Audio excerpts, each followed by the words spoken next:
Bloomberg Audio Studios. Podcasts, radio, news. Hey, one of the things that we love to talk about, robotics, technology, automation. Bloomberg Weekend recently reported out that humanoid robots are coming as soon as they learn to fold clothes. Count me in. Okay. Yeah, okay. Why they wrote this, apparently the team attended a recent Silicon Valley summit, and there they saw small robots roaming and pouring lattes, while evangelists hailed new AI techniques as transformative. But full-size prototypes, they were pretty scarce. Okay, I want to see what Ty Brady has to say about this. He's chief technologist at Amazon Robotics. Ty is also founding partner of Mass Robotics. It's a not-for-profit organization that's become the world's largest robotics innovation center and serves on a number of boards to promote STEM learning and advancement. Ty, good to have you back on the program. Happy holidays. I want to get to this idea of humanoid robots because it doesn't matter if a humanoid robot can fold laundry for a lot of the purposes that you have for Amazon. How are robots, apart from the Kiva robots, used right now in Amazon warehouses? Well, thanks, Tim. Thanks for having me on, Carol. Nice to hear you as well.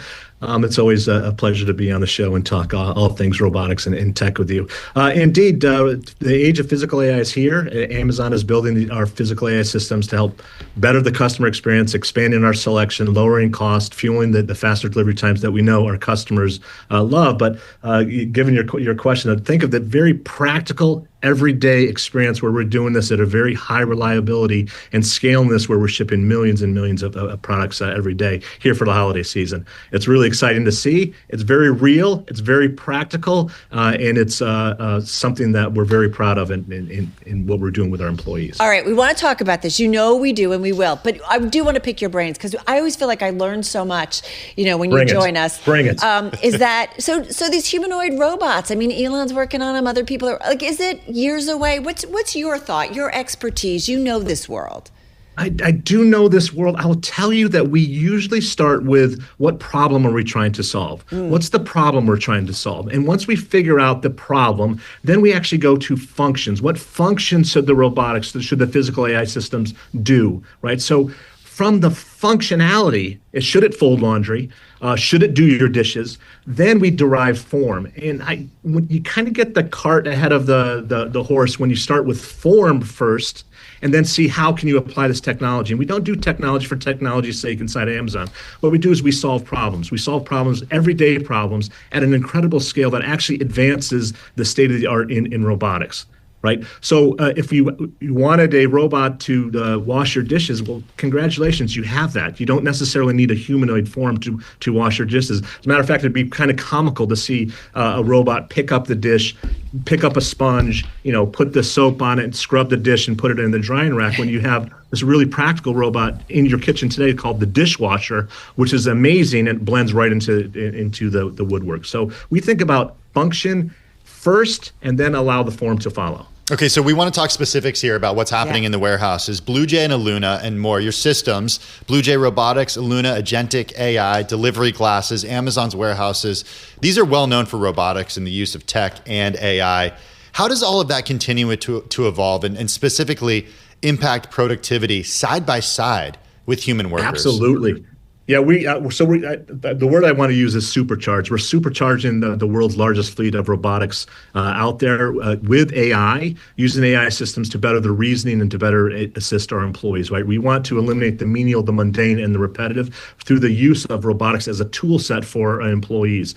And we're entering this era where foundation models are making our robots smarter, more affordable, more adaptable, more conversational, and really reshaping work as we know it, not just in e-commerce, but actually across industries and creating new kinds of jobs. Ty, I'm jumping in because right now we're showing, for those who are watching on TV and YouTube and our streaming service, what looks like your special delivery glasses.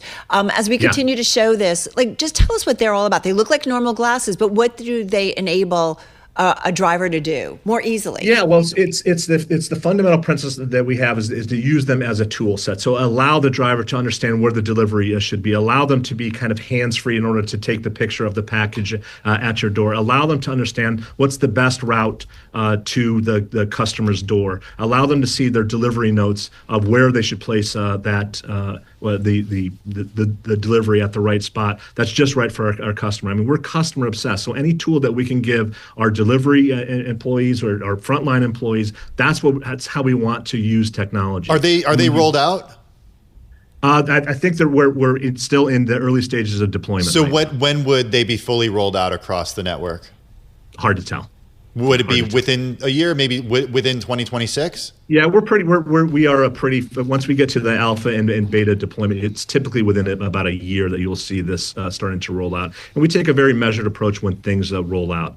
We test it, we make sure it's great for our employees. Does it add value for our employees? Does it create a safer environment for our employees? And then we'll test that at a smaller scale. And then we go into the millions and millions of scale. Hey, I want to go back to Blue Jay and Illuna. Tim brought up Blue Jay, your next generation robotics system, and Illuna is an agentic AI system. So talk to us about that. How much are they deployed today across your fulfillment network? And I'm curious about milestones that we should all be watching out for in the next 12 to 24 months, Ty. Sure. So at Luna, we're actually using kind of in a monitor only manner right now during peak. Right, we actually just went through the peak of peaks where we have our largest outbound happening just actually yesterday.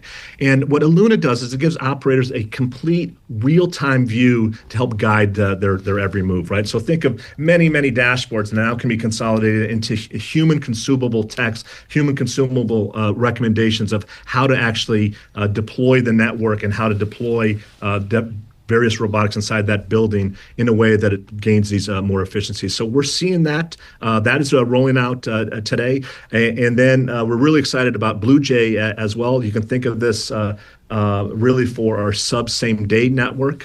That's a growing network they have inside of Amazon where we're getting the goods right to the customer's door in a matter of hours. What Blue Jay does is it really indexes on a smaller footprint. You can think of this as three assembly lines kind of combined into one, where we have robotic arms picking orders for our customers out of our containerized storage systems and allowing those to be delivered right to the customer's door. That's really an exciting time. So if we think about this time right now, the holiday peak, where people are trying to get stuff as quick as possible, specifically, where does the tech that you just outlined have the biggest impact? Is it smoothing labor variability, preventing bottlenecks? Does it improve on-time delivery metrics? Is it all of the above? Is it something I didn't even mention? Yeah, it is all the above. Plus, what it's allowing us to do is really exception handling, right? When we think about robotics and you think robotics and physical AI at scale, when you ship millions and millions every day, just 1% of exception handling can kind of eat your lunch. So any tools that we have to help us with the exception handling, maybe one of the systems is not picking up a particular object right. So that learning needs to be propagated through our other manipulation systems. Or maybe a mobility system is having some bottlenecks because of the way the inventory is stored inside of the building. People have really good skills of critical reasoning and critical thinking and using common sense. So tools that allow them to understand the situation better, perceive their environment better through the use of robotics, and then have truly physical agents to help with that in concert with our employees is going to allow us to deal with all the exceptions that we see, every day, especially at peak. Hey, Ty, just got about a minute left here, and I know we've talked about this with you before, and I think it's a fair question. You guys have addressed it about the impact on your workforce, and I wonder if it's smarter to think about maybe not that what you guys are doing in terms of automation, or other companies for that matter, that it means doing away with workers, but maybe it means that you will have to hire fewer workers in the future. Is that fair? Well, first of all, Carol, any question you ask is fair. So I think it is fair to always ask those questions, and we should always kind of,